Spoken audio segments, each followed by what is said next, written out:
Semana da PAN. Olá, sejam bem-vindos à Semana da PAN. Eu sou o Vitor Brown e apresento aqui um resumo dinâmico de tudo que foi destaque na nossa programação. Na segunda-feira, o ministro Celso de Mello, do Supremo Tribunal Federal, autorizou a abertura de um inquérito para investigar as acusações de Sérgio Moro ao presidente Jair Bolsonaro sobre tentativas de interferência na Polícia Federal. Olha, o ministro do Supremo Tribunal Federal, Celso de Mello, autorizou a abertura de inquérito penal para apurar denúncias feitas na última sexta-feira pelo ex-ministro da Justiça, Sérgio Moro, de que o presidente Jair Bolsonaro teria tentado interferir na Polícia Federal. O ministro determinou que sejam apurados crimes de falsidade ideológica, coação no curso do processo, advocacia administrativa, prevaricação, obstrução de justiça, corrupção passiva, denunciação caluniosa e crime contra a honra. Celso de Mello determinou que Moro seja ouvido e apresente provas das denúncias que foram feitas. Após a decisão, o ex-ministro da Justiça e Segurança Pública reafirmou ter provas contra Bolsonaro. O assunto foi comentado por Rodrigo Constantino e Josias de Souza no Jornal da Manhã. O ex-ministro Sérgio Moro era um juiz muito frio e calculista e é muito pouco provável que ele não tenha se municiado realmente de provas para as acusações gravíssimas que ele fez ao sair atirando do governo. Agora, ele precisa apresentar essas provas. O que vimos até aqui é muito pouco. Ele tem indícios, como ele diz nessa entrevista, de que o governo foi se afastando do combate à corrupção. Ele cita ali as questões do juiz de garantias, que eu lembro que muitos especialistas à época defenderam como nada absurdo, né? E outros indícios, o COAF e tudo mais, mas isso não é prova, né? Então ele fez uma denúncia grave e acho que ele precisa apresentar as provas. Transferido da 13ª Vara de Curitiba para Brasília como um símbolo do compromisso do governo Bolsonaro com o combate à corrupção, o Sérgio Moro se transformou na principal evidência de que Jair não era aquele Bolsonaro que se vendia na campanha como uma novidade com 28 anos de vida parlamentar nas costas. Na forma, o desembarque do Sérgio Moro do governo foi a conversão de um ato administrativo, pedido de demissão, no espetáculo. No conteúdo, o Moro se expressou como um navio que abandona os ratos. Agora, chamado de mentiroso pelo presidente, torpedeado pela milícia bolsonarista nas redes sociais, o Sérgio Moro soa como se tivesse potencial para levar o governo a pique. As provas serão apresentadas no momento oportuno, disse o ex-ministro. Se existirem as provas de que Bolsonaro tramou colocar a Polícia Federal a seu serviço, o mandato do presidente estará em sérios apuros. Na terça-feira, em entrevista ao programa Pânico, João Amoedo comentou sobre uma possível candidatura de Sérgio Moro. Ô Amoedo, deixa eu fazer uma pergunta para você agora aqui. Você sabe que o Moro, né? O Moro tá no radar aí do Novo? O Moro, Sérgio Moro? O gravata... Sérgio Molho. Hã? Ô Emílio, eu diria o seguinte, qual é o partido sério que não gostaria de ter o Moro nos seus quadros, né? Então, mas você viu que o gravata lá, o gravata, nosso amigo gravata, linda. Vem aqui, pô. Não, foi candidato, o gravata. Porra, nosso brother. Vinho, o cara que tem uma cabelo lindo, um implante maravilhoso. Do Paraná, porra. Muito bonito, pô. Álvaro Dias. O gravata, cada gravata maravilhosa que ele tinha. E a voz do pigarro. Maravilhoso. Já tá no... E se você pensar bem, né? Tudo bem, o Moro é um cara que todo mundo gosta. Eu não gosto de ter esse negócio de ídolo, de como é que os caras falam, super-herói e tal. Super-heróis somos nós. Super-heróis é a equipe que está aqui trabalhando, que veio trabalhar, que usa máscara. Esses são os heróis, que ainda tem que negociar salário agora por causa dessa porcaria aí que os caras não têm, que o serviço público é uma merda. Esses são os heróis do negócio. Mas se você pensar bem, o Moro ali, ele deu duas boas de marketing, que é prezada, não estou à venda, e depois que ele foi no Twitter e ele falou o seguinte: faça a coisa certa. Já começou a campanha. É um bom slogan. Não é? Bom slogan. Hã? É ótimo. Não é? É ótimo. É muito bom, assim, vamos lá. Eu concordo muito com a sua avaliação. Eu não gosto dessa ideia de salvador da pátria, de mito. O sujeito põe lá, fulano de tal, 2022, a gente devia colocar o nosso nome 2020, porque quem vai resolver os nossos problemas somos nós mesmos. Essa ideia de ficar achando que alguém vai resolver o nosso problema lá na frente não existe. Na verdade, é só uma questão de a gente se enganar e já sabe o que dá. Então, dito isso, eu gosto desse slogan, inclusive no Novo é um slogan que a gente usa, fazer o certo. A gente não quer dar certo, a gente quer fazer o certo. O que acontecer é decorrência de fazer o certo. Agora, é óbvio que ele é um nome muito bom para estar próximo do partido. Eu tenho muito cuidado da gente, de novo, colocar o foco numa pessoa e não nos princípios e nas ideias. Inclusive, acho que esse é um problema do Brasil. A gente sempre fica discutindo pessoas e não discute ideias, né? Então, acho que ele é um nome bom. Seria muito bom tê-lo no Novo. Se vai ser candidato ou não, acho que é outra história, outra discussão. Lá tem processo seletivo para todo mundo, então... mas assim, é uma pessoa que seria muito bom estar próximo, porque eu acho que compartilha dos mesmos princípios e valores que a gente tem no partido. Na quarta-feira, André Mendonça, que foi escolhido por Jair Bolsonaro para substituir Sérgio Moro, tomou posse como ministro da Justiça. A nomeação de André Mendonça foi analisada em Os Pingos nos Is. O novo ministro da Justiça e Segurança Pública, André Luiz Mendonça, tomou posse hoje, prestando continência e fazendo uma série de menções elogiosas ao presidente Jair Bolsonaro, a quem chamou de profeta. Em seu discurso, Mendonça prometeu mais operações da Polícia Federal, atuação técnica e imparcial. Vamos acompanhar. Hoje, esse espectro se amplia. Presidente, Vossa Excelência tem sido há 30 anos um profeta no combate à criminalidade. E hoje, esse ministro da Justiça assume o compromisso de lutar pelos ideais de uma vida que o senhor tem combatido.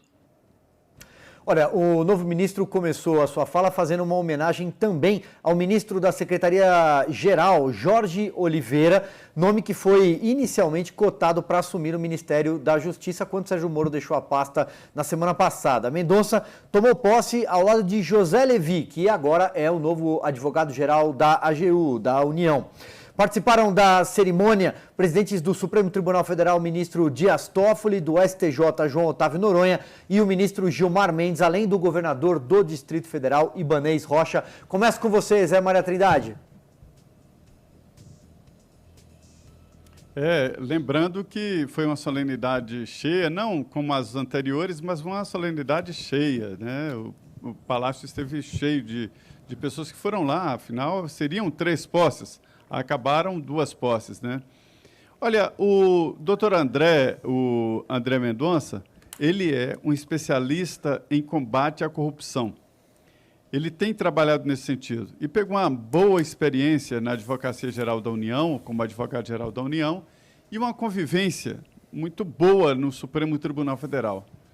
O Supremo está cheio de ex-advogados, né, da União. E ele, apesar de assumir agora o Ministério da Justiça, o André Mendonça pode sim ser indicado para o Supremo Tribunal Federal. Nada impede que o presidente tome essa decisão. E outro, o doutor Levi, conduzido à AGU, foi um processo natural, conhece do setor, é da área, e isso valoriza muito a Advocacia Geral da União. Foi um dos pontos mais valorizados aí pelos funcionários da área. E ele, o Levi, doutor Levi, também tem uma relação boa no Supremo Tribunal Federal. Então, foram mexidas importantes. Ficou ali, nesta solenidade, a dificuldade do presidente aceitar, mas aceitou, né, uma decisão judicial, e retirou, ele já publicou no Diário Oficial, a retirada da nomeação do que seria o diretor-geral, o Ramagem, né, o doutor Ramagem, Alexandre Ramagem. Então, foi uma solenidade assim, meio constrangida, né, mas o presidente nomeou pessoas importantes para o Ministério da Justiça e para a Advocacia Geral da União. Ele ainda é um forte candidato para o Supremo em novembro. Até novembro ainda existem alguns meses a serem percorridos. Né? Exatamente. Augusto Nunes, então, o seu destaque. Bom, eu sempre torço para que qualquer autoridade brasileira, qualquer que seja o partido, faça um bom trabalho, porque o Brasil já tem problemas demais para arrumar outros. Então, eu desejo boa sorte ao ministro, mas faço questão de registrar que eu estava bastante satisfeito com o desempenho do ministro Sérgio Moro louvo de novo, mais uma vez, e sempre farei isso, o belo trabalho que ele comandou no combate ao crime organizado. Espero que esse esforço, liderado pelo ministro Sérgio Moro, seja seguido pelo seu sucessor. Isso não pode parar. É um tumor que cresceu demais, o do crime organizado, né, que tem o monopólio. Eles dividem o monopólio dos grupos organizados, né? Como eles são rivais, não dá para falar, a palavra talvez não seja adequada, mas todos eles reunidos comandam o tráfico de drogas e, mais que isso, o tráfico de armas, controlam as fronteiras, controlam as cadeias. Eles se expandiram demais. Espero que ele prossiga com os projetos do Sérgio Moro e que ao final do ano ele possa também apresentar os bons números apresentados pelo seu antecessor. 12 mil homicídios a menos, que foi o resultado obtido no balanço aí de janeiro, né? Então, o balanço do ano anterior, com números do ano anterior, feito pelo Sérgio Moro, informou que 12 mil brasileiros continuaram vivos. Não é pouca coisa, 12 mil vidas não é pouca coisa. Então, que não seja interrompido isso e que ele siga um bom caminho. Se ele se entende com o presidente Bolsonaro melhor que o Moro conseguiu se entender, que se valha disso para não deixar que haja qualquer interrupção na continuidade desta luta contra o crime organizado. E aqueles planos também, aquele projeto piloto que foi executado em 5 cidades, se não me engano, e que deu resultados extraordinários, esse também deve ser mantido e expandido. O presidente Jair Bolsonaro escolheu Alexandre Ramagem para assumir a diretoria-geral da Polícia Federal. No entanto, na quarta-feira, o ministro Alexandre de Moraes, do Supremo Tribunal Federal, suspendeu a nomeação, alegando possível desvio de finalidade.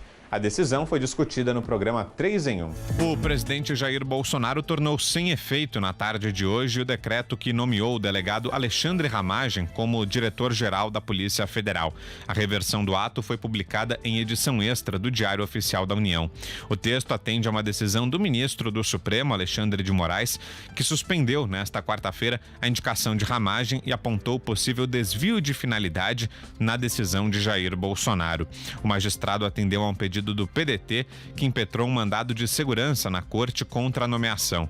Na decisão, Alexandre de Moraes afirmou que houve desvio de finalidade do ato presidencial na nomeação de Ramagem em inobservância aos princípios constitucionais de impessoalidade. Para o ministro, Polícia Federal não é órgão de inteligência da Presidência da República. Há pouco, o presidente participou da cerimônia de posse do novo ministro da Justiça, André Luiz de Almeida Mendonça, e de José Levi como novo advogado-geral da União. Bolsonaro afirmou que gostaria de estar empossando o então indicado, Alexandre Ramagem, na diretoria-geral da PF, mas que isso será possível em um futuro próximo. O presidente ainda criticou a decisão do ministro do STF e a caracterizou como monocrática. Vai lá, Constantino. Vamos lá, Vitor, eu não gostei de nada disso de lado algum, né? Isso divide os juristas, o que já mostra que não é tão trivial assim tomar um partido firme e veemente. Mas, como eu comentei ontem aqui, a escolha de Ramagem acendeu uma luz amarela. Mas eu tomei o direito de, ao contrário dos demais, não fazer um julgamento precipitado, né? Veja, o Dias Toffoli era muito próximo do PT, era advogado do Dirceu, foi indicado para o Supremo Tribunal, passou numa sabatina e não se considerou impedido de julgar sequer casos envolvendo os ex-chefes. O mesmo para Lewandowski, amigo da família de Lula, né, da dona Marisa. O Alexandre de Moraes, amigo do Temer, filiado ao PSDB, o Temer investigado, e ele foi indicado, isso também não foi impeditivo. Gilmar Mendes, vários casos, Jacob Barata foi padrinho de casamento e por aí vai. O Supremo Tribunal Federal tem como missão principal ser o guardião da Constituição. Esse é o Supremo que rachou ao meio a Constituição na hora de preservar os direitos políticos de Dilma após ela sofrer o impeachment. Esse é o Supremo Tribunal Federal que abriu um inquérito arbitrário, ilegal, censurou uma revista, indicou o Alexandre de Moraes como relator de forma totalmente inconstitucional. Esse é o Supremo que reinterpretou, depois de uma década, por 3 vezes, a questão da prisão em segunda instância, que coincidentemente culminou na soltura de Lula, feito ali sob medida para o camarada de muitos ministros ali. Alguns compararam, por falar em Lula, com a decisão de Gilmar Mendes de vetar que ele fosse para o ministério. Eu acho que não procede a comparação. Ali nós tínhamos a gravação, o áudio vazado, o Lula era investigado e estava prestes a ser preso, e Dilma estava mandando o Bessias entregar um documento às pressas para ele fugir da justiça por meio do foro privilegiado. Eu acho que é algo bem diferente do que estamos vendo agora aqui. Essa situação me remete àquele filme Minority Report, né, onde o Alexandre de Moraes, de forma monocrática, sem dúvida, questiona os oráculos, né, as suas musas adivinhas, e descobre que o Ramagem vai cometer algum tipo de crime, ou que vai haver uma ingerência. Nós não podemos abandonar a lei e a prova. A palavra de Moro tem muito peso, tem muita credibilidade, mas ela não substitui a prova, né? Ele mostrou, é verdade, uma imagem do telefone, né, onde há uma interpretação possível ali. É aí que gera uma confusão, né? É verdade que pode ser aquilo já interpretado como a prova da tentativa de ingerência. Outros podem ver de forma diferente. O presidente estava mostrando justamente o tal inquérito abusivo do STF, mais um motivo para trocar o comando, e isso não necessariamente é garantia de que vai haver a ingerência. Não diz nada na lei que o indicado para a Diretoria-Geral da Polícia Federal não possa passar um ano novo na casa junto com o filho do presidente. Isso não é lei, né? Então, tudo isso é muito assustador. Conversei hoje com um juiz, por exemplo, federal, me deu um exemplo que se ele toma uma decisão com base em algo parecido, na hora ia ser revogada, ia ser anulada. Né? Imagina que eu, que tenho credibilidade, digo que alguém quer me matar. E aí o juiz vai lá e decreta prisão preventiva do sujeito. Não funciona assim. Tem um processo legal, tem que ter evidências, tem que ter provas, não funciona assim. E outras coisas acendem luz amarela do lado da decisão também, né?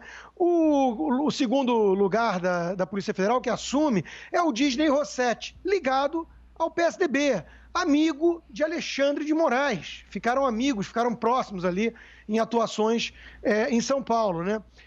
E também tem um primo que é advogado do PSDB paulista. Veja, o amigo do Moraes pode, mas o amigo do filho do presidente não pode, num cargo que a lei garante a prerrogativa de ser um cargo de confiança do presidente. Então, é um cara que tem um quadro respeitado dentro da Polícia Federal, incomoda a proximidade com o Carlos Bolsonaro, mas isso não repito, prova de ingerência, né? É uma luz amarela que é preciso ser investigada, ficar de olho, mas não garante que vá acontecer isso. A pior ditadura que existe, como já lembrava Rui Barbosa lá atrás, é a do judiciário. E eu acho que nós estamos vivendo isso hoje. O mecanismo me assusta mais do que os supostos fascistas. Esse que é o ponto. Eu vejo tudo isso com maus olhos. E você, Thaís? Eu consigo me lembrar também de várias situações em que ministros do STF perderam a chance de se declarar impedidos por julgarem ações envolvendo amigos. Me lembro particularmente desse caso que o Constantino citou, do Gilmar Mendes. Mas certamente eu não acho que erros de ministros do Supremo invalidem acertos de ministros do Supremo. E essa decisão do ministro Moraes foi um acerto claro. Claro por quê? Porque o artigo 37 da Constituição lista os princípios que devem nortear a administração pública. E um deles, como citou o ministro, é o da impessoalidade. E o que é que diz esse princípio da impessoalidade? Ele estabelece o dever de imparcialidade na defesa do interesse público. Então, não se trata de depreender que o delegado Ramagem vai cometer um crime, não é nada disso. Trata-se de proibir discriminações e privilégios aos que exercem a função administrativa, ou seja, ele está falando do presidente da República. Então, são privilégios como, por exemplo, colocar um amigão da família para investigar a família. Isso me parece um privilégio muito claro. E o STF existe para fazer valer a Constituição. E na Constituição também está o princípio da independência dos poderes, que o presidente Bolsonaro citou de maneira um pouco descontextualizada aí no começo da fala dele, né?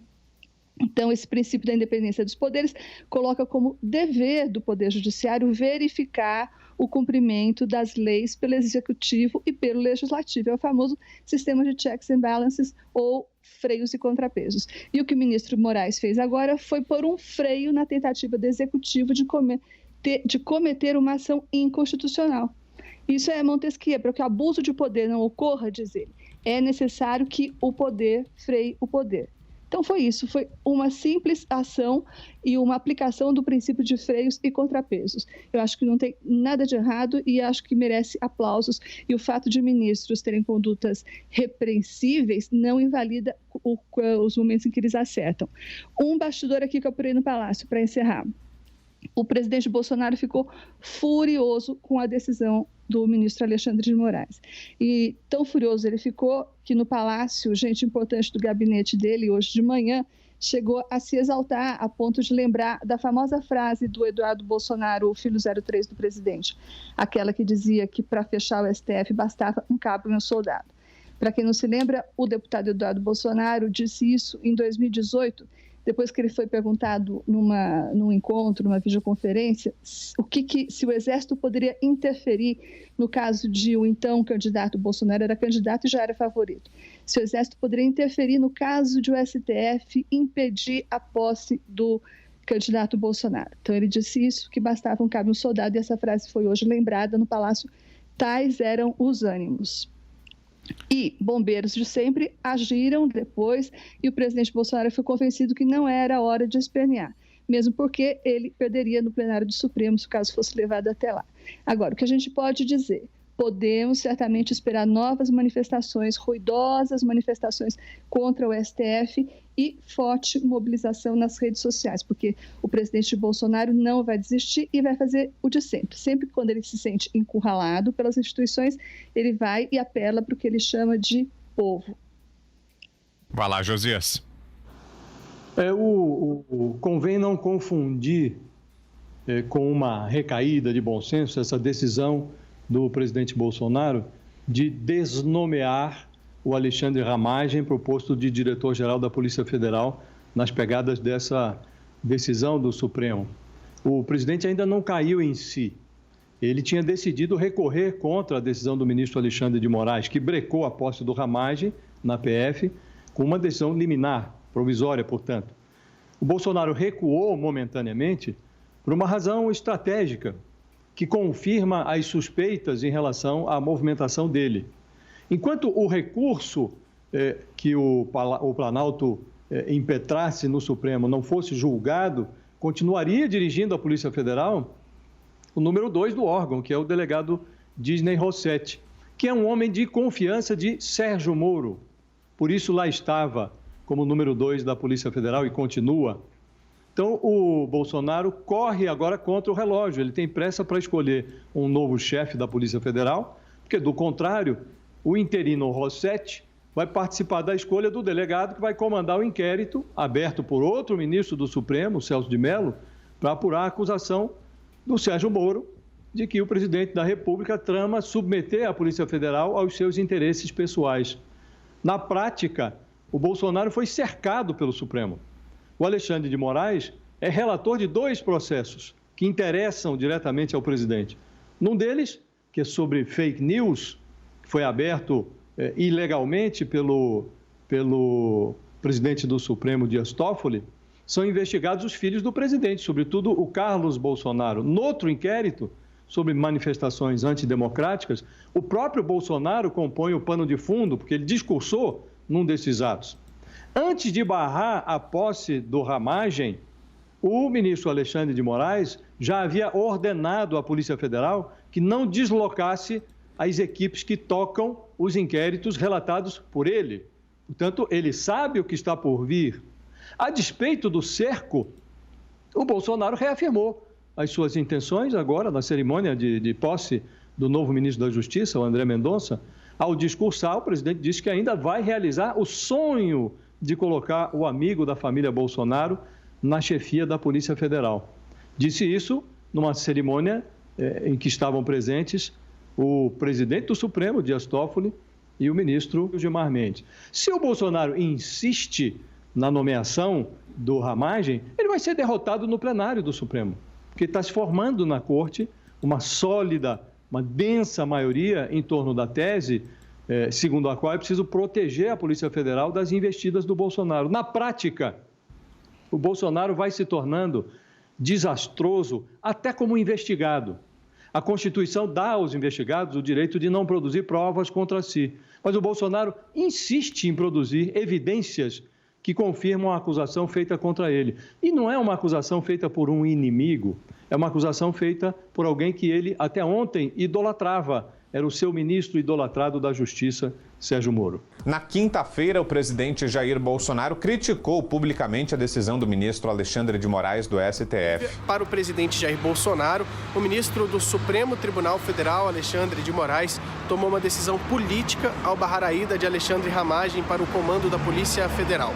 A suspensão da nomeação ocorreu após Moraes concordar que houve desvio de finalidade por parte do presidente da República, que teria a intenção de utilizar a proximidade com Ramagem, que é amigo pessoal dos filhos de Bolsonaro, para coletar informações sobre processos em andamento.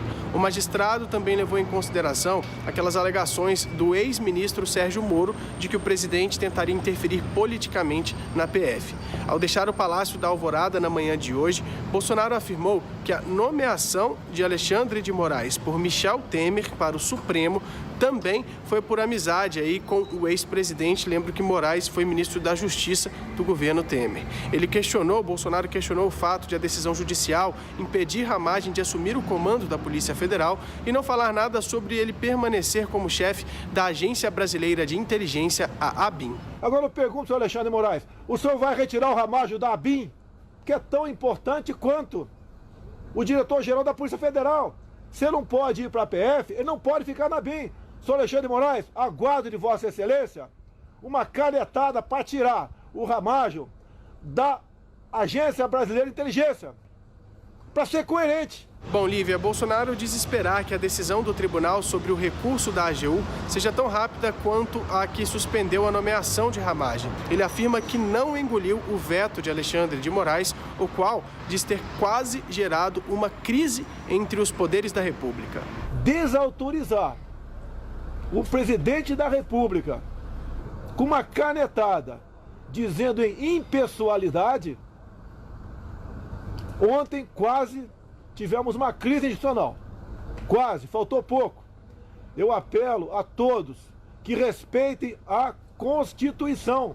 Olha, Lívia, o presidente acredita que a decisão monocrática do ministro Alexandre de Moraes não condiz com o tratamento que merece um chefe do Executivo Federal. Bolsonaro voltou a afirmar que não vê problema em nomear para a Polícia Federal uma pessoa com quem tem amizade e intimidade. A tensão entre o presidente Jair Bolsonaro e o Supremo Tribunal Federal foi comentada em Os Pingos nos Is. Augusto Nunes, começo então com você. Agora, quando eu vejo o Gilmar Mendes comentando esse tipo de coisa, eu sempre vou lembrar do Jacó Barata, né? Que o Gilmar Mendes foi padrinho de casamento da família e tal. Quantas vezes o Gilmar Mendes mandou soltar o Jacó Barata? Exatamente. Ele tem bandidos de estimação, bandidos próximos dele, amigos. Então, ele não pode entrar nessa areia movediça pelo passado dele, recente. Há um telefonema em que ele, numa conversa telefônica, em que ele se acerta com o ex-governador de Mato Grosso, o Silval Barbosa, um tremendo bandido, e o Gilmar Mendes liga para ele perguntando se é verdade que foi cumprido um mandado de busca e apreensão na casa dele, ex-governador, e fica indignado. Peraí, que isso? Meu Deus, vou falar com o Toffoli.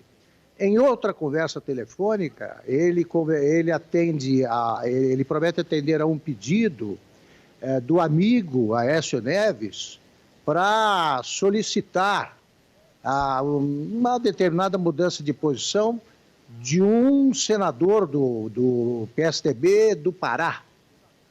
Então, o Gilmar Mendes, em matéria de comprometimento por amizade, meu Deus do céu, ele não poderia julgar nada. Ele atropela tudo isso. Quer dizer, para ele, a amizade é um critério que contribui para a absolvição. E, no entanto, ele está querendo que seja usado esse mesmo critério para a condenação de um homem que não assumiu o cargo. De novo, se o Ramagem agir da maneira que se teme que haja uma coisa, mas isso precisa acontecer. Você não pode punir ninguém com base em suposições. Agora, vem o Gilmar, são os intocáveis, os semideuses. Por quê? Não se pode criticar uma decisão, ele diz, pode se discordar, então não, a gente discorda e diz por quê. Tá aí, no caso, a gente trata o ministro do Supremo como um funcionário público, que erra, não é semideus, não, tá? Não é nenhum iluminado, que está aqui para explicar aí o que o Brasil deve fazer para seguir do caminho que leva à salvação e tal. Eles são homens comuns que erram, como todos, só que erram mais que a gente. E os erros deles têm consequências sobre o futuro da nação. Então a gente critica sim e não pede licença a ninguém. Acabou aquela aura que parecia haver sobre a cabeça dos ministros do Supremo. O que é isso? Não tem nada de Data Penha, Vossa Excelência, Eminente, não sei o quê. Aqui é o seguinte, é Gilmar, é Toffoli, é tal. É assim que se deve tratar as pessoas. Não é nenhuma falta de educação, não é nenhuma deselegância. É o tratamento que se dá a um mortal comum, eles são. Augusto, meu caro, você sabe que sempre que você traz esse tipo de informação, o meu dedo aqui é rápido, né? Então eu quero aqui trazer essa conversa que você acabou de citar, a Operação Ararat. Estamos falando do dia 20 de maio de 2014. Nome do alvo, Silval Barbosa. Hora da chamada, 17 horas, 15 minutos e 44 segundos. Duração, 2 minutos e 36. E eu vou ler aqui a transcrição da conversa. Silval Barbosa. Ilustre ministro. Gilmar Mendes responde. Governador, que confusão é essa? Silval Barbosa de novo. Barbaridade, ministro. Isso é uma loucura, viu? Gilmar Mendes responde. Que coisa, estou sabendo disso agora. Silval Barbosa mais uma vez. E não tem, graças a Deus, não tem nada aqui que levaram, a não ser uma arma com registro vencido. Uma loucura, viu? Gilmar Mendes responde, que loucura. Silval Barbosa diz Gilmar Mendes, que loucura. Eu tô indo para o TSE, Tribunal Superior Eleitoral, e eu vou conversar com o Toffoli, que era o relator do caso. Atenção. Silval Barbosa responde, o advogado está indo amanhã aí para ver, pegar cópia aí. O que é esse dinheiro que ele fala? O próximo de 4 milhões de reais que eu teria pego para a campanha, que ele teria dado para o Éder. O Éder era um dos operadores do esquema que depois a Polícia Federal deixou bem claro. Ir pegar umas coisas, eu não sei bem o que é isso. Aí o Gilmar Mendes responde, Silval responde mais uma vez, e é com isso que fizeram a busca e a apreensão aqui em casa. Gilmar Mendes diz, meu Deus do céu. Silval Barbosa responde, Gilmar Mendes diz, que absurdo, eu vou lá depois, e se for o caso, a gente conversa, Silval. Silval responde, tá bom então, ministro, obrigado pela atenção. E para finalizar, Gilmar Mendes diz assim, um abraço aí de solidariedade. Você quer só arrematar, Augusto, para o Zé comentar? Quero comentar. Isso se chama advocacia administrativa. É crime. E eu completo a história. O Silval foi preso pela juíza Selma Arruda, condenado, cumpriu, se não me engano, 4 anos, não me lembro agora, ou se foram 2, não sei se foram agora. O importante é que ele só saiu da cadeia graças a um acordo de delação premiada, em que ele não só acusou o meio mundo, nem todos, né? Como reconheceu que ele tinha pecado desde o primeiro segundo no cargo. Então, o Gilmar Mendes nunca pediu desculpas por ter protegido ou tentado salvar um bandido, confesso, criminoso confesso. Na quarta-feira, Jair Bolsonaro voltou a criticar governadores e prefeitos ao comentar as mortes por coronavírus no país. O presidente Jair Bolsonaro diz que os governadores e prefeitos que determinaram as medidas restritivas para tentar conter a pandemia do novo coronavírus é que devem pagar a conta pelas mortes que vêm sendo registradas. Um dia após comentar com um e daí ao fato de o Brasil ter ultrapassado a China no número de óbitos pela Covid-19, Bolsonaro disse nesta quarta-feira que querem colocar a responsabilidade no colo dele. Na avaliação do presidente, os comandantes estaduais e municipais que seguiram a orientação da Organização Mundial da Saúde e do próprio Ministério da Saúde e determinaram o chamado isolamento horizontal é que deveriam ser cobrados pelas mortes. São Paulo é o estado, não é que é o mais populoso não, mesmo proporcionalmente, que mais óbitos tem. Pergunte ao João Dória, ao senhor João Dória, ao senhor Covas, de o porquê terem tomado medidas tão restritivas que eliminou mais de 1 milhão de empregos em São Paulo, continua morrendo gente. Eles têm que responder, vocês não vão botar no meu colo essa conta.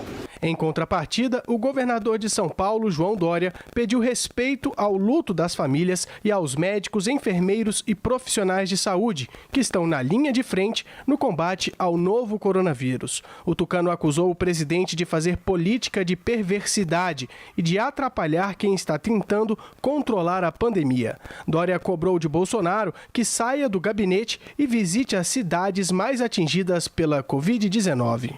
Vai ajudar o governador do estado do Amazonas e o prefeito da cidade de Manaus, no mínimo, sendo solidário e estando presente para ver a realidade do seu país, não a sua realidade do estande de tiros, onde o senhor foi ontem celebrar, enquanto nós choramos mortes de brasileiros, presidente Jair Bolsonaro. Nesta quarta-feira, o presidente disse que sabia que as mortes pela doença aumentariam.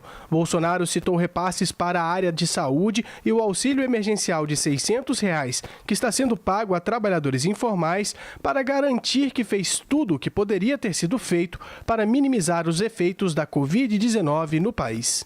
Sabia que ia acontecer. Tá? Agora, quem tomou todas as medidas restritivas foram os governadores e prefeitos. O governo federal vem fazendo tudo que é possível ser feito. Agora, não sejam agressivos a ponto de querer botar no meu colo uma conta que não é minha. Ao lado de deputados que o apoiam, Bolsonaro negou que tenha interferido em qualquer política adotada e argumentou que apenas sugere ao Ministério da Saúde medidas para o que chamou de voltar rapidamente com responsabilidade a uma normalidade. Segundo o presidente, os países que adotaram medidas de isolamento para toda a população e não só para aqueles que estão nos grupos de risco, registraram os maiores números de mortes pela Covid. Ele voltou a criticar supostas prisões de pessoas que descumprem as restrições de circulação e alertar sobre o desemprego, que avalia ser tão mortal quanto o coronavírus. Em entrevista ao programa Pânico, o deputado federal Kim Kataguiri, do DEM, criticou a postura de Jair Bolsonaro. Pelo amor de Deus, o que os caras estão pedindo, o jornalista está perguntando pro presidente da República as mortes que aconteceram. É óbvio, não, isso aí, jornalista perguntar isso aí você tem que, não, o que ele tem a dizer. Não, isso e aí o cara sequer se solidariza, sequer pede desculpa do discurso irresponsável dele de falar pra galera ir pra rua, que agora tá matando gente. Sequer fala que errou, porque primeiro ele falava, não, a pandemia tá acabando. Ele disse isso dia 12 de abril, né, que tá acabando. Aí depois diz, não, é histeria. Não, o brasileiro nada no esgoto, não tem problema. Aí depois falou, se eu pegar isso aí vai ser no máximo uma gripezinha. A maior parte dos brasileiros já pegaram, a maior parte já tá imune. Aí agora que ele reconhece que tem um problema, ele fala, que não é coveiro, e 2, e daí não tem nada a ver com isso. Peraí. Antes ele falava que não tinha problema. Agora que ele reconhece o problema, fala, não, o problema não é meu. É o presidente da República. Mas você também, quando você tá com o negócio, você vai minimizar o Kim. Você também age assim. O que faz o político? Não, meu velho, como o que faz um político? Assim? Minimizar o quê? Fala pra mim. Você reconhece o problema. Não, o que fazendo Kim, não vem não. O político faz o quê? Faz um discurso bonito e vende esperança. É isso que faz. Então, ele tá falando de socorro, não tem a ver nada com as mortes. Ele falou o que estava acontecendo. Ele sequer se solidariza com a morte, ele sabe que a morte vai aumentar e ele não volta atrás. Pô. Eu sei, isso aí é muito. Ele se expressa, ele tá falando. O jeito que ele se expressa é muito rude, muito cruel e muito ruim. Mas é o jeito do Bolsonaro. Mas não é jeito, o cara que... Não, mas pera lá. Isso é o jeito dele. Outra coisa é a atitude dele de defender a abertura e depois dizer que não tem nada a ver com isso. O Bolsonaro é aquele Bolsonaro do Super Pop, cara. Que sentava lá com o outro lá. Sempre foi esse cara. Que foi embora do Brasil. Ele sempre foi o cara. O que o Emílio acho que tá colocando... Ele sempre foi o cara de... especificamente. Que tem o cara tá fazendo um discurso, recorta aquela parte daquele discurso e ficam só no discurso. Eu sei, mas quando você é presidente do país, os holofotes... Vai ficar ali. Ele fala qualquer coisa, ele sabe disso. Então, mas é a mesma coisa. O Trump... Ele não pede desculpa pela postura dele, que sim, foi irresponsável. 2, ele não diz que vai mudar de rumo. E 3, ele não se solidariza com as pessoas que morreram, pô. Ele é presidente da República. O mínimo que ele tem que fazer quando o brasileiro tá morrendo numa pandemia é falar: pô, meus pêsames aí pras famílias, etc, me solidarizo, vamos fazer tudo para amparar essas famílias. Ele falou isso, eu sinto muito, várias vezes ele fala. Só que ele fala aquele jeito, né? Olha, eu sinto muito, vai morrer muita gente. Olha, vai morrer muita gente. 70% vai ficar doente. Vai pegar? Vai pegar, tá ok? Vai morrer muita gente, tá ok? Mas eu não posso parar o país não pode parar de trabalhar, tá ok? O Bolsonaro. Tá no conteúdo, pô, dele falar que o país não pode parar, ele tá defendendo que não seja tomado medida de isolamento. E até agora ele não volta atrás disso. Na quinta-feira, em entrevista exclusiva à Jovem Pan, o ex-ministro da Saúde, Luiz Henrique Mandetta, falou sobre os desafios no combate ao coronavírus no país. Podemos caminhar para um colapso mais sério do que estamos vendo? Olha, Denise, essa palavra colapso, ela é, às vezes, banalizada, assim como é banalizada a palavra lockdown. Colapso é uma situação que a gente utiliza para dizer quando o sistema de saúde simplesmente não tem como lhe atender. Não é uma questão de dinheiro, não é uma questão de direito, não é que você tenha uma ordem judicial ou que você tenha um plano de saúde, uma carteirinha. É simplesmente você bater na porta do sistema e o sistema não conseguir lhe dar o atendimento. É o caso de ocorrer a desassistência. Quando isso ocorre, hoje no Brasil, eu diria que Manaus seria o mais próximo da palavra colapso, porque as pessoas têm um número grande de pessoas morrendo em casa, você tem um número grande de pessoas que não conseguem entrar no sistema de saúde, ficam na periferia do sistema. Isso, logicamente, São Paulo tem muita musculatura, São Paulo tem não só o sistema da capital, São Paulo, como tem subsistemas, tem cidades, são cidades que têm musculatura, Sorocaba, Pinda, São José do Rio Preto, Ribeirão, vocês têm vários subsistemas que vão dialogar e vão procurar, vai dar trabalho, mas São Paulo precisa ir expandindo mais o seu sistema, mas eu ainda acredito que São Paulo tem a condição, o sistema vai ficar de certo modo caótico, mas não acredito em colapso absoluto. Já o Rio de Janeiro, não. O Rio de Janeiro já é uma situação mais crítica, ela é uma cidade-estado. As cidades que estão no entorno do Rio de Janeiro respondem muito fragilmente, tem um problema muito difícil de fazer qualquer tipo de isolamento e tem um déficit de leitos para esse enfrentamento muito grande.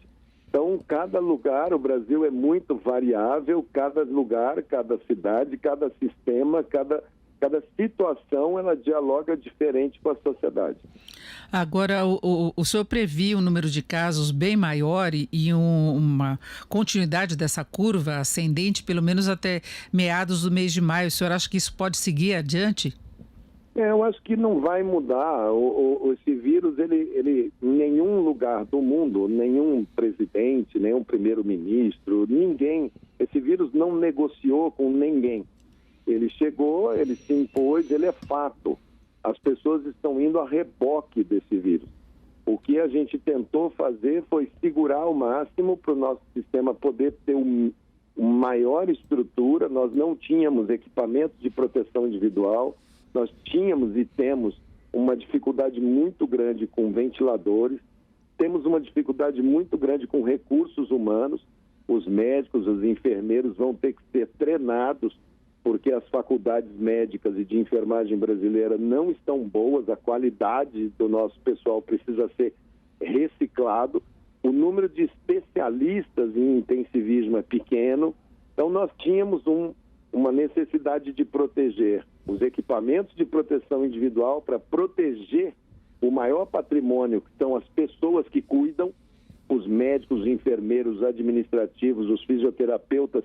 Esses nós temos que zelar por eles, tratá-los muito bem, protegê-los muito bem, porque eles são eles são capazes de cuidar das pessoas. Quando você perde alguém, você perde muita gente é penalizada.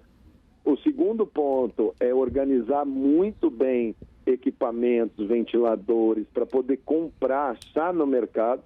Os Estados Unidos entrou comprando, a Europa entrou comprando, é um mercado super aquecido. Então, o Brasil tem uma capacidade de produção baixa que está aumentando. Ela vai aumentar durante o mês de maio, junho, julho, até agosto. Agora, precisa os gestores todos, eu acho, se dialogarem muito. Às vezes, um estado pode estar com uma ocupação baixa e o outro está muito alto. Aí passa um pouco de equipamento para lá ou traz doente de um estado para o outro. Vai ter que fazer agora a gestão dessa rede toda chamada Brasil. E isso daí demanda muito diálogo entre os secretários estaduais, governadores e a União. Agora, Tomandetta, continua aquele questionamento que era feito quando o senhor estava à frente do Ministério da Saúde, de que o isolamento não produz resultados efetivos no sentido de se combater a contaminação. Não é porque os números aumentaram, né? Inclusive o presidente Bolsonaro chegou a falar que os governadores é que tem que explicar o que está acontecendo, porque eles recorreram a medidas de isolamento que estão causando desemprego e não estão conseguindo controlar a doença. E nós sabemos que esse controle depende do grau de isolamento que se consegue atingir. Mas eu queria saber como é que o senhor vê essas críticas que persistem e são críticas que, em boa medida, acabam estimulando as pessoas a irem às ruas, não é? Denise, eu não comento a parte política dessa história. Realmente só falo da parte de saúde. Eu acho que as pessoas que façam o seu juízo. Mas a questão do isolamento, da importância que tem? Eu acho que ela fala por si, porque nós estávamos subindo os casos. Aí começou-se um tipo de distanciamento, isolamento, que acabou sendo feito de uma maneira quase que no Brasil inteiro, cidades pequenininhas, mesmo que tenha sido over, mas ela diminuiu a taxa de contágio, ela não deixou essa curva empinar.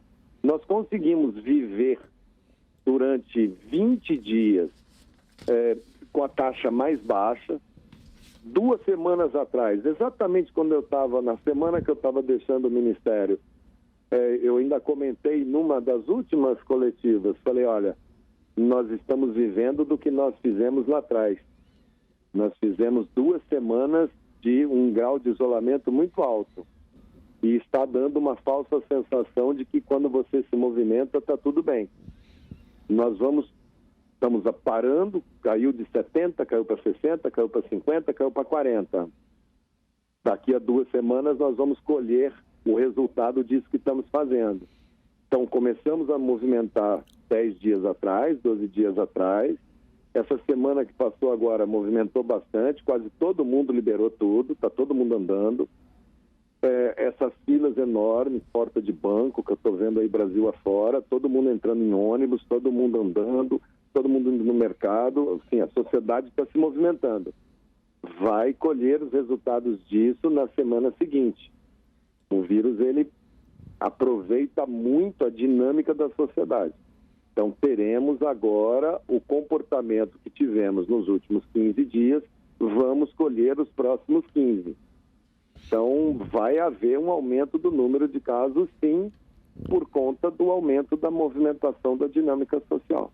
Agora, o mundo viveu aí momentos aí de preocupação exagerada com relação a alguns países da Europa, especialmente a Itália, mas depois também a Espanha, Estados Unidos, né, em que houve uma resistência também no isolamento de início. Depois nós vimos Nova York parada e saiu um levantamento britânico que aponta que a taxa de contágio no Brasil atingiu o maior nível entre 48 países. Está questionando a retomada de atividades, exatamente essa situação que o senhor está falando agora. Então, o Brasil pode viver uma situação pior? Com certeza. Pior do que foi empreitado pelos países europeus? Com certeza. E dura muito tempo? O que teria que fazer? Eu continuo achando que é aquilo que eu falei até outro dia. Ontem começou a aparecer, eu acho que fizeram uma matéria de um comentário que eu fiz há um mês atrás, lá pelo dia 10 de março, 15 de março, não sei. Nós vamos subir durante o mês de abril. Se a gente conseguisse empurrar o máximo possível, a gente chegaria a maio. No mês de maio, a gente vai ter um grau de transmissão acima da nossa capacidade de atendimento em algumas cidades.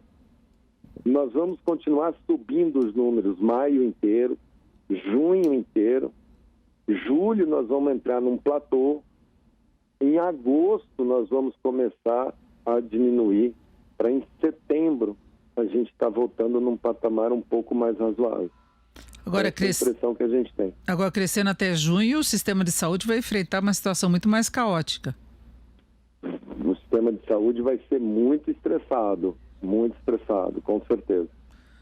Saúde, cultura, educação, economia, sistema funerário, sistema de logística, sistema de portos, aeroportos.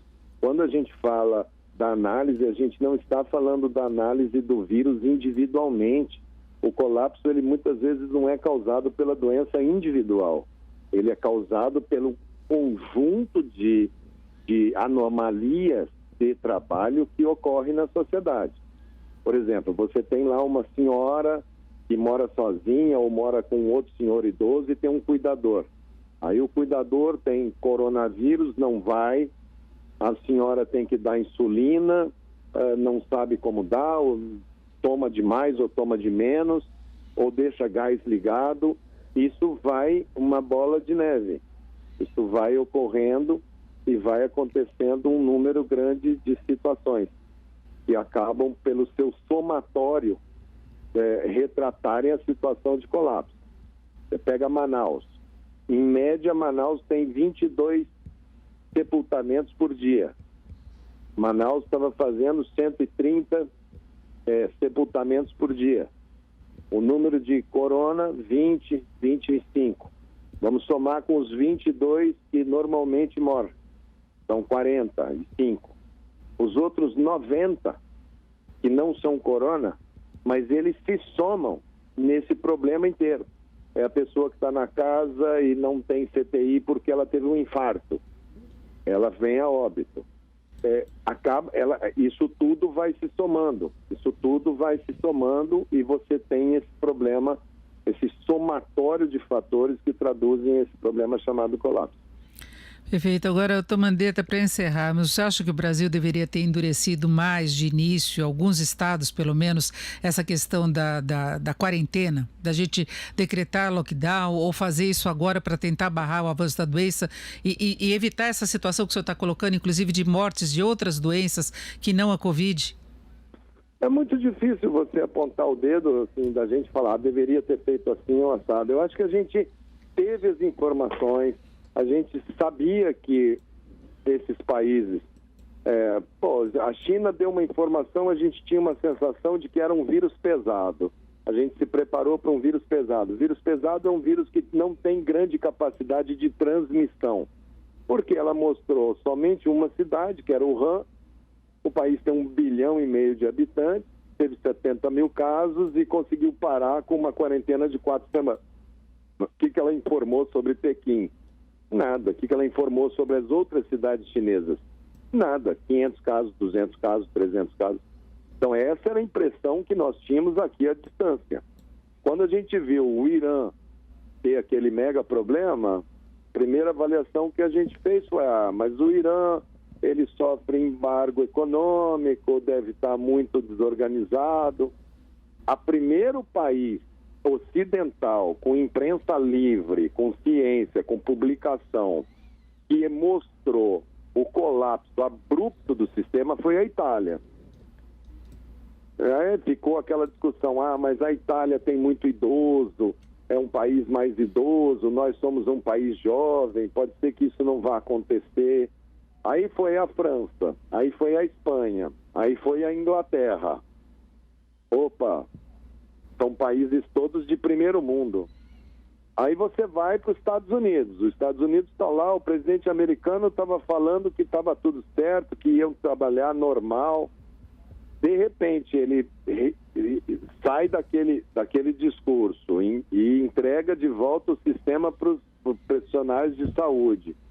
E a gente vê em 10 dias, 15 dias, cair Nova York, cair Chicago, cair Califórnia, cair Flórida, na maior economia do mundo.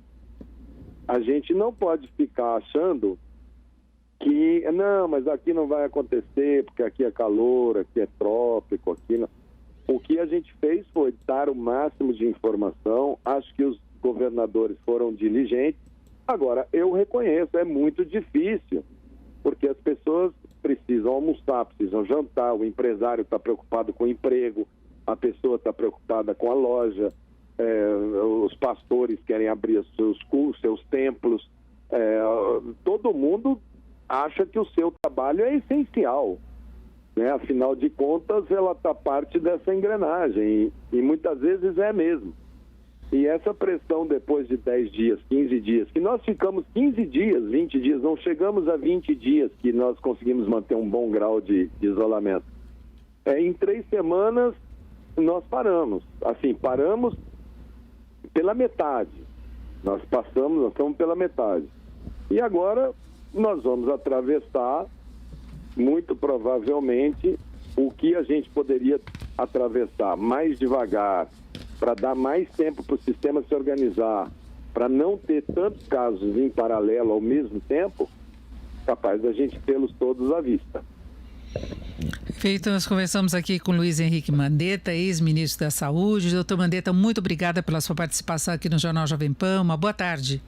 Tá bom, Denise. Um abraço a todos vocês. Fique em casa, só saia se for necessário.